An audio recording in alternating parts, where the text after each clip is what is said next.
Marco, Hey, what's up, buddy? how How, you doing? how's it going today?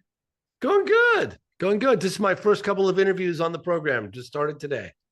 Oh, nice. That's awesome. Yeah, yeah. Here we Well, go. yeah, definitely. So, I guess the first question I'll ask you right off the bat is what inspired you to want to make the film? I have a history of making docs on UFOs, now Yeah. referred to as UAP, unidentified anomalous phenomena, and it's been kind of a personal journey of Hmm. curiosity. And one dock leads to another, and I keep going further and further down the wormhole. I never anticipated in my 30-year career that I would sit down with members of Congress from both parties and ask Yeah, them if we have alien spaceships in our possession and not be laughed out of the room. I know, right? Exactly. Because throughout the years, the government covered it up like crazy. Yeah, you would just never thought that I would be in that place in my career where I was sitting down with sitting members of Congress and asking them those types of questions, or being present during a congressional hearing where they're talking about the very existence of the phenomenon and people testifying under oath that there's a crash retrieval program. I mean, kind of living in some pretty crazy times right now. I know, it's crazy. Yeah, it certainly is. Did you get a chance to watch the movie? Yeah, Oh, good. yeah. What was your favorite scene? Yeah, because I was like really shocked on like how how they're how they're talking more open about it. Like that's what I like when I watch it. Like actually hearing like these people in power Yeah. and basically spilling their guts now about stuff that they covered up for many years. It's remarkable, because people, uh, you had the David Grush in 2023 testify under oath, highest level Hmm. intelligence officer, Hmm. that we have the U.S. government is in possession, definitive proof that we're not alone. Yes, Wow. definitely. And it made some headlines and got people talking, but for the most part, it kind of just went back underground again. Yeah, yeah, And yeah. I'm thinking to myself, how could that be? Why is it, you got sexual peccadillos of a president and all the media is involved and they go after it and they go after it and they dig, dig, dig. They spend countless amounts of, man hours and money and put all this resources into investigating. And yet, when you got a claim that could be the biggest discovery in modern history, Tell me about it. where's the digging going on? Where's 60 Minutes? Where's Dateline? Let's prove this guy wrong or I know, prove him right? right. Exactly, exactly. But when did your like fascination start with UFOs and other life forms? I just started looking into it in my 20s, highly reluctant. I had a good friend of mine that was telling me about Roswell and other cases. Yes. And I remember thinking, oh, this can't be. There's no way that, no, big global cover up, and I started digging. I attended some conferences, started meeting with some military guys. I had a few friends that had opened up about some sightings that they had. One of them was a pilot. And I thought, maybe there's something to this. And the more I dug, the more I pulled the thread, the more it began to come to unravel. And here I am 30 years later, still trying to figure out what the hell's going on. I know, right? Exactly. Because I mean, you still have questions yet. Because I mean, you are getting these people to open up a little more, but it's still like very tight lipped and they really don't want the the the people to know what's going on, You but know, now like little by little yeah, the cracks are forming. yeah. And for them to say, look, provide me the immunity needed, and I'll violate my national security oath. And I'll give you all the details needed to verify the claims that I'm making, right? Yeah. And so I think it's important for people to understand this is just the first step in the process that's happening. You know, you need to become aware of something before you can dig deeper in on it, right? How are you going to dig into something you don't know exists, or how are you going to, you know what I mean? So they're writing legislation, they're putting forth, you know, the NDAA, which is the National Defense Appropriations Act for 2022, 2023, was actually signed in late 2022 and signed in late 2023. So it's like 23, 24. But if you look Okay. at some of the legislation, which I featured some of it in the movie, it's in black and white. Yeah. They are Yeah. going after any recovered materials, reverse engineered, like people involved with legacy programs. It's all right there to read for anybody. Just go Oh look no, it up. yeah. Online. Exactly. It is. It's crazy. It's extraordinary.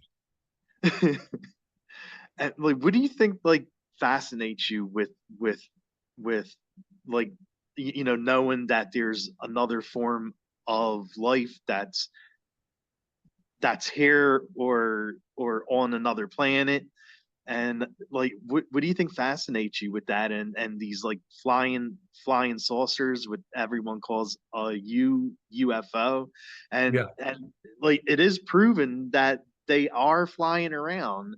I mean, there you can't like turn a blind eye to that. Yeah. Yeah. No question about it. The question is, what is it?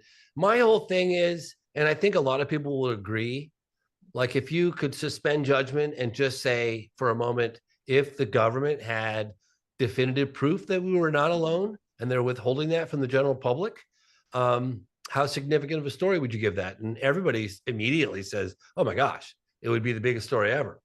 So I'm obviously convinced that it's happening, and I think it's an important story, and I think it's a story that people should have a right to know. A I really hundred do. percent, Yeah. 100%. Yes. I think it would have a very unifying effect on humanity, not just in the United States, but around the world. I think it's kind of probably what this world could use right about now is a little unity. You're right. You're right about that. Yeah. So, like, what do you think? Like, if they have another form of life, an alien, what do you? What's your personal opinion on what an alien looks like? You think they look with the like what the movies say today they look like, or do you think they look like us?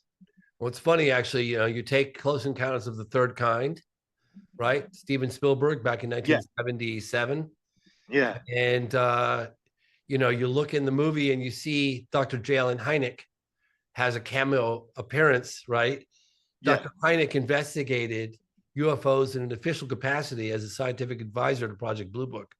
Our project, I think it was Project Sign, Project Grudge, and then Project Blue Book. But that was like basically from 47. What is that?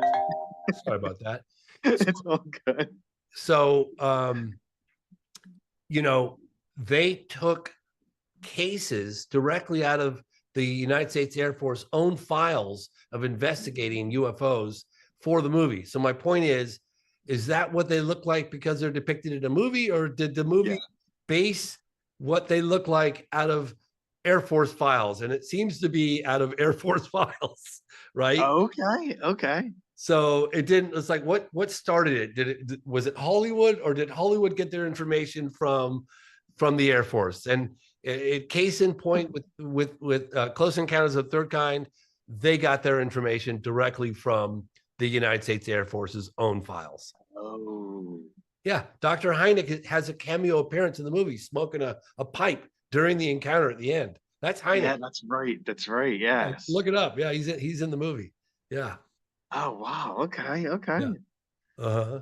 And like how do you feel about this? Like I mean, anyone who watches your films knows like what's your feelings like how they are basically like forced to talk about like what's going on. You know, I think that the witnesses, the folks that have been involved in the program or in such programs feel an obligation. One of the individuals that I that's in my film, this guy Hal Putoff, he said he's coming Yeah. forward for his grandchildren. That's why he's doing it. I think that I think there's never been a more appropriate time for people to come forward. There's never been a better time. It's got the attention of members of Congress. You've got, that legislation's being written to protect whistleblowers. Some might say it's not quite good enough, but it's a start. You've got legislation talking about, going after crash retrieval, legacy program people. I think you're witnessing. I think we're in the midst of disclosure. I think it's happening now. Oh yeah, it definitely is. Like I said, you watch your film, plus you could definitely see like the cracks. And I mean, I know even when I turn on the news, there was something on the news that a pilot saw up something flying in the sky, and he didn't know what it was. Like it wasn't a plane, it wasn't something that the government has. Yep. And he didn't know what it was, and it was flying by his like plane when he was flying. Yep. There's been a number of those cases. Yeah, exactly. A number of those cases. Yes. Yeah. We feature a couple of them in the movie, but they're happening often. I know. It's nuts. I had a friend of mine call me this morning that I've known him for several years. And he's like, James, I live in New Jersey. There are drones flying over our neighborhood.